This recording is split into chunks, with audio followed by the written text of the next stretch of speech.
नमस्कार बंधुगण आजिर एही रोमांचकर कहानी को स्वागत। मोर नाम रीतिका एवं मु 25 वर्ष बयसर घर कटक। मु एक साधारण परिवार रु आसीछि। मु मो माँ एवं जने सान भूणीक सहित रहे। किछि वर्ष पूर्वरु मो बापांक देहांत होइथिला, तेणु घरर दायित्व मो माँ एवं मो उपरे पड़िथिला। मो माँ जने स्कूल रोषेइया एवं तांको चाकिरी आम परिवार को कष्टकर भावरे चलाइथिला। 18 वर्ष बयसरे मु मोर द्वादश श्रेणी समाप्त करी काम खोजिबा आरंभ कली, किंतु मु कोनोसी काम पाइली नाही। गोटिए दिन मोर भाग्य बदली गला। संध्या 7टा समयरे मु घर को जीवा पई अपेक्षा करी एक बस स्टॉप रे ठिया होइथिली, किंतु मु कोनोसी परिवहनर उपाय पाइली नाही। ठीक सेही समयरे मो पाखरे एक गाड़ी आसी अटकिला एवं गाड़ी रे थिबा लोकटी मोते पचारिला, तुमे कुआडे जाउछ? अंधार हेउछि, जदि तुमे जीवाकू चाहुछ तेबे मते कुह, नचेत किछि असुविधा नाही। मु भाबिबाकू लागिली, एहा सत्य जे अंधार हेउछि। मु जानि नाही जे मु परिवहनर कोनोसी उपाय पाइबी कि नाही, तेणु मु तांकू कहिली। तापरे से कहिले जे से सेठारु चली जिबे। तुमे चाहिले आसीपारिब। मु किछि उपाय न पाई पछ सीट रे बसिगली। से किछि दूर गाड़ी चलाइला परे मोते पचारिले, तुमे कोन कर? मु कहिली, मु एबे किछि करू नाही। मु मोर उच्च माध्यमिक पाठपढ़ा शेष करी घरे अछि। आमे कथाबार्ता जारी रखिलु। से जानिथिबा परी मने हेउथिला जे मु काम खोजुछि, किंतु से किछि कहिले नाही। गाड़ी मो घर पाखरे पहुंचिला एवं मु तांकू अटकिबाकू कहिली। जेतेबेले गाड़ी अटकी गला, मु ओल्हाई तांकू धन्यवाद जणाइली। से मोते अटकिबाकू कहिले। मोते तांकर कार्ड देले एवं कहिले, जदि तुमको काम दरकार, मोर ऑफिस रे किछि खाली पदवी अछि। जदि तुमे चाहुछ तेबे आसी देखा कर। मु कार्ड नेई तांकू धन्यवाद जणाइली एवं घर को गली। प्रथमे मु ध्यान देली नाही, किंतु सेही रातिरे सोईबा समयरे मु सेही लोकटी को मने पकाइली। मु तुरंत उठिली, मो ब्यागरु कार्डटी काढिली एवं एहा एक सॉफ्टवेयर कंपनीर कार्ड परी देखा जाउथिला। मु सेठाकू जिबा विषय रे चिंता कली, किंतु परदिन रविवार थिला, तेणु मु सोमवार जिबाकू निष्पत्ति नेली। सोमवार दिन मु शीघ्र उठिली, प्रस्तुत हेली एवं सेही स्थानकू एक ऑटोरे गली। जेतेबेले मु सेठारे पहुंचिली, मु एक विराट एवं आकर्षणीय ऑफिस देखिली। मु सेठारे बसिथिबा जणे महिलांकू मोर कार्ड देखाइली एवं से मोते प्रथम रूम को जिबाकू निर्देश देले। मु द्वार पाखकू जाई अनुमति मागिली। मु भीतरकू पसिबा मात्रे मु सेही पुरुषंकू सेठारे ठिया होइथिबा देखिली। से मोते देखि कहिले, आस बस। मु बसिगली। से कहिले, तुमे काम पई एठारे रहिबा उचित। मु कहिली, हम। से मोर समस्त कागज पत्र जांच कले एवं मोते कहिले, सेमानंकू जणे सचिव दरकार। जदि तुमे एहा करिपारिबो तेबे तुमे चाकिरी पाई परिबो। चिंता कर नाही, तुमे धीरे धीरे सबु काम शिखिबो। मु तुरंत हम कहिली। से कहिले, तुमे आरंभरु 25,000 पाइबो एवं वृद्धि तुमर काम उपरे निर्भर करिबो। से कहिले, काली आस। मु खुशीरे कहिली, निश्चित। तापरे मु घरकू गली। समस्ते बहुत खुशी थिले। मु परदिन कामकू जिबा आरंभ कली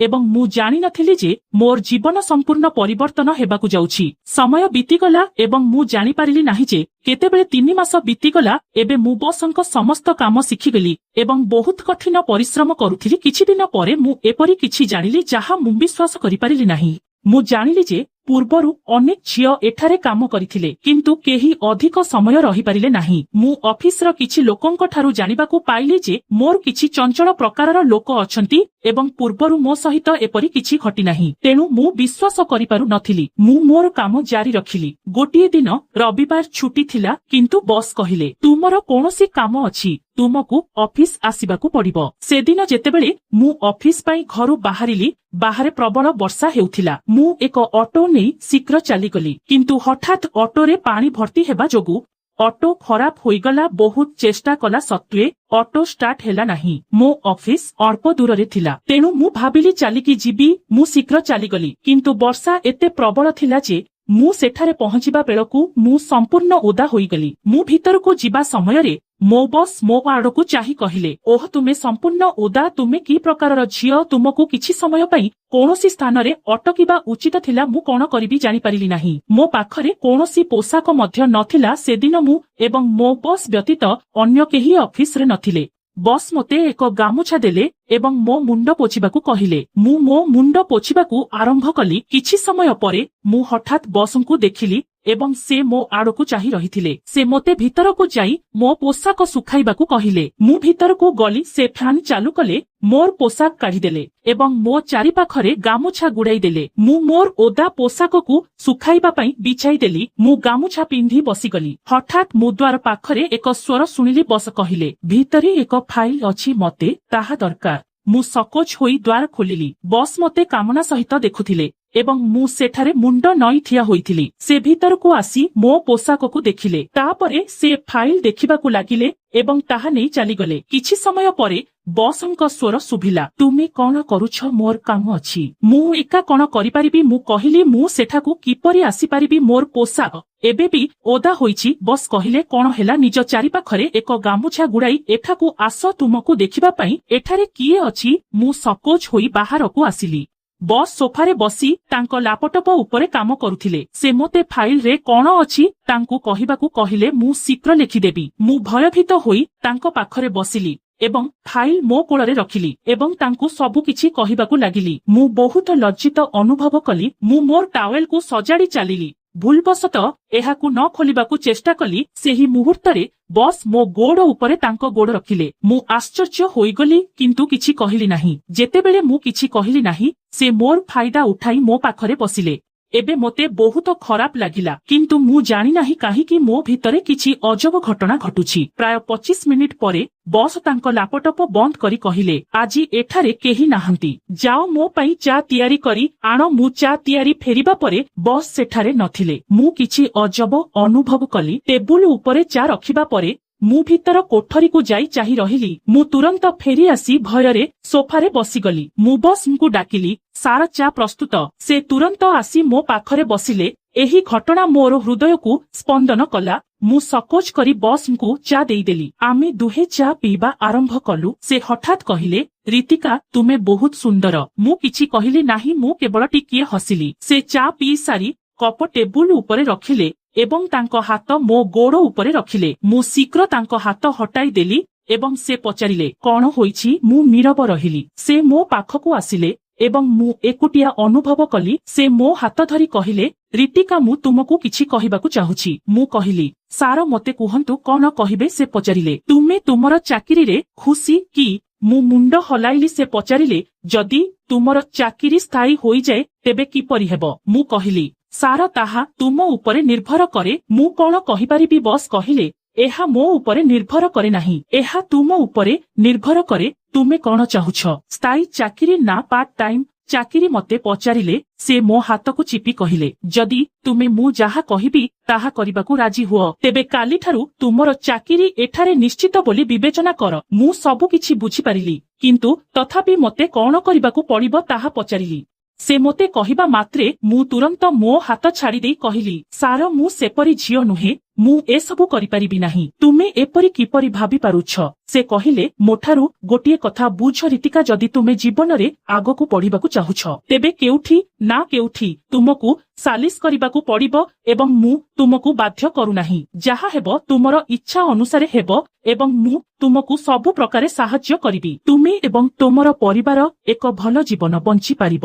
ଏହା ବିଷୟରେ ଚିନ୍ତା କର। ଏହା କହି ସେ ଉଠି ପଡ଼ିଲେ ଏବଂ କହିଲେ, ମୁଁ ବାହାରୁ ସିଗାରେଟ ଟାଣି ଆସୁଛି। ଯଦି ତୁମେ ମୋ ସହିତ ସହମତ ରୁହ, ନଚେତ ଚାଲିଯାଅ। ମୋର କିଛି ଆପତ୍ତି ନାହିଁ। ସବୁ କିଛି ଯେପରି ଚାଲିଥିଲା ସେହିପରି ଚାଲିଯିବ।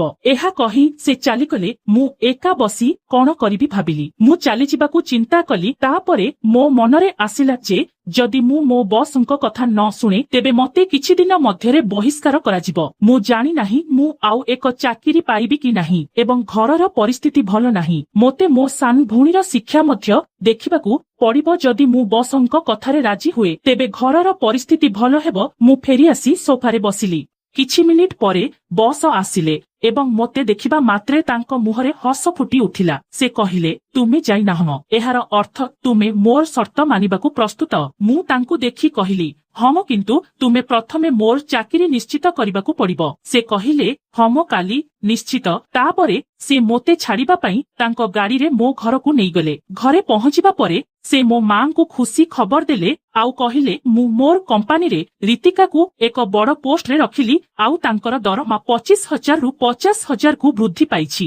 ଘରେ ସମସ୍ତେ ବହୁତ ଖୁସି ଥିଲେ କିନ୍ତୁ ସେମାନେ ଜାଣି ନଥିଲେ ଯେ ମୁଁ ନିଜକୁ ବିକ୍ରି କରିଦେଇଛି। ଗୋଟିଏ ସକାଳେ ମୁଁ ଅଫିସ ପାଇଁ ପ୍ରସ୍ତୁତ ହେଉଥିଲି, ସେତେବେଳେ ମୋ ମାଲିକ ମୋତେ ତାଙ୍କ ଫାର୍ମ ହାଉସକୁ ଆସିବାକୁ କହିଲେ। ସମସ୍ତଙ୍କୁ କହିବାକୁ କହିଲେ ଯେ ସେ 2 କିମ୍ବା 3 ଦିନ ପାଇଁ ବାହାରକୁ ଯାଉଛନ୍ତି। ମୁଁ ମୋ ବ୍ୟାଗରେ କିଛି ପୋଷାକ ପ୍ୟାକ୍ କଲି, ମୋ ମାଙ୍କୁ କହିଲି ଏବଂ ସିଧା ସେଠାକୁ ଗଲି। ମୁଁ ଜାଣିଥିଲି ଯେ ଏହା ନିଶ୍ଚିତ ଭାବରେ ମୁଁ ଭାବୁଥିବା କାମ ହେବ। ଯେତେବେଳେ ମୁଁ ପହଞ୍ଚିଲି ଏବଂ ଭିତରକୁ ଗଲି, ମୁଁ ସେଠାରେ ଆଉ କିଛି ଲୋକଙ୍କୁ ମଧ୍ୟ ଦେଖିଲି। ମୁଁ ଭାବିଲି ଏହା ହୁଏତ ଏକ ବୈଠକ ହୋଇପାରେ। ସମସ୍ତେ ବସି କିଛି ଆଲୋଚନା କରୁଥିଲେ। ବୈଠକ 4 ଘଣ୍ଟା ଧରି ଚାଲିଲା। ବୈଠକ ଶେଷ ହେବା ପରେ ବସ୍ ଫାର୍ମ ହାଉସ ଚାକରକୁ ଡାକି ତାଙ୍କ କାନରେ କିଛି କହିଲେ। ସେ ତୁରନ୍ତ ରୋଷେଇ ଘରକୁ ଯାଇ କିଛି ଖାଦ୍ୟ ଏବଂ ପାନୀୟ ଆଣିଲେ। ତାଙ୍କ ପାଖରେ ଏକ କେକ୍ ମଧ୍ୟ ଥିଲା। ବସ୍ ମୋତେ କେକ୍ କାଟିବାକୁ କହିଲେ ଏବଂ ସମସ୍ତେ ଜଳଖିଆ ଖାଇଲେ। ତାପରେ ସମସ୍ତେ ଯିବାକୁ ଲାଗିଲେ। ବସ୍ ସେମାନଙ୍କୁ ବାହାରକୁ ବିଦାୟ ଦେବାକୁ ଗଲେ କିନ୍ତୁ ମୁଁ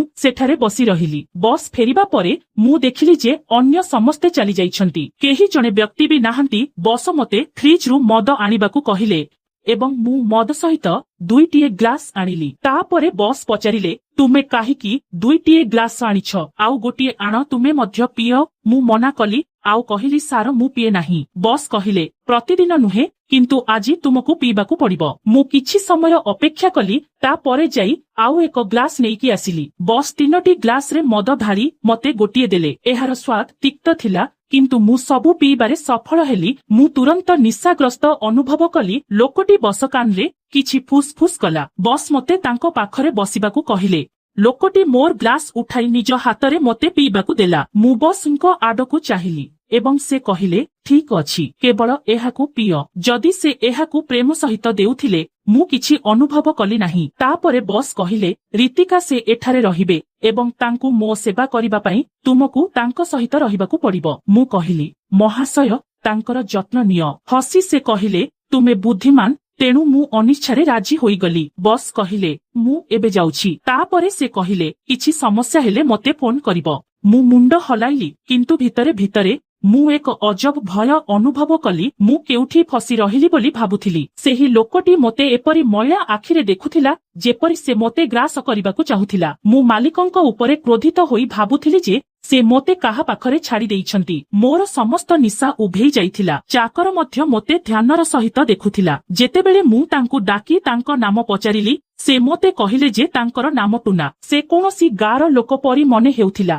ମାଲିକଙ୍କ ଫାର୍ମ ହାଉସ ସହରଠାରୁ ଦୂରରେ ଏକ ନିର୍ଜନ ଅଞ୍ଚଳରେ ଅବସ୍ଥିତ ଥିଲା, ତେଣୁ ସେଇ ରାସ୍ତା ଦେଇ କୌଣସି ଲୋକ ଯିବା ଆସିବା କରୁନଥିଲେ। କିଛି ସମୟ କଥାବାର୍ତ୍ତା ପରେ ଚାକର ତାଙ୍କ କୋଠରୀକୁ ଗଲେ। ମୁଁ କିଛି ସମୟ ବିଶ୍ରାମ କରିଥିଲି। ତାପରେ ପୁଣି ଥରେ ମୋର ମନା ସତ୍ତ୍ୱେ ସାର ମଦ ନିଶାରେ ଜୋର ଜବରଦସ୍ତି ମୋ ସହ କରିବାକୁ ଲାଗିଲେ। ମୁଁ ଉଠି ପଳେଇ ଯିବାକୁ ଚେଷ୍ଟା କରିବା ପରେ ସେ କବାଟ ବନ୍ଦ କରିଦେଲେ। ମୁଁ ଜୋରରେ ଚିତ୍କାର କଲି। ମୋର ସ୍ୱର ଶୁଣି ଚାକର ଟୁନା ଭିତରକୁ ଦୌଡ଼ି ଆସି ମୋତେ ରକ୍ଷା କରିବାକୁ ଲାଗିଲା। ତାପରେ ଚାକର ଏକ ଟେବୁଲ ଉଠାଇ ତାଙ୍କ ଶରୀରରେ ଆଘାତ କଲା, ଯାହା ଫଳରେ ସେ ତଳେ ପଡ଼ିଗଲା ଏବଂ ଦୌଡ଼ିଗଲା। ଚାକର ତାଙ୍କୁ ଘଉଡ଼ାଇ ଦେଲା। ତାପରେ ସେହି ଚାକର ମୋତେ କହିଲା, ମ୍ୟାଡାମ, ଆପଣ ଏଠାକୁ କାହିଁକି ଆସିଲେ? ଆପଣ ହୁଏତ ଜାଣି ନାହାନ୍ତି ଯେ ଏଠାରେ ଏହା କେତେ ଦିନ ଧରି ଚାଲିଛି। ସେହି ଗରିବ ଚାକର ତାଙ୍କ ଚାକିରିର ଚିନ୍ତା ନ କରି ମୋତେ ରକ୍ଷା କଲା। ମୁଁ ସିଧା ଘରକୁ ଯାଇ ମୋ ମାଙ୍କ ଆଗରେ କାନ୍ଦିଲି। ଯେତେବେଳେ ମୋ ମା ମୋତେ ପଚାରିଲେ, ମୁଁ ତାଙ୍କୁ ସମ୍ପୂର୍ଣ୍ଣ ସତ୍ୟ କହିଲି। ଏହାପରେ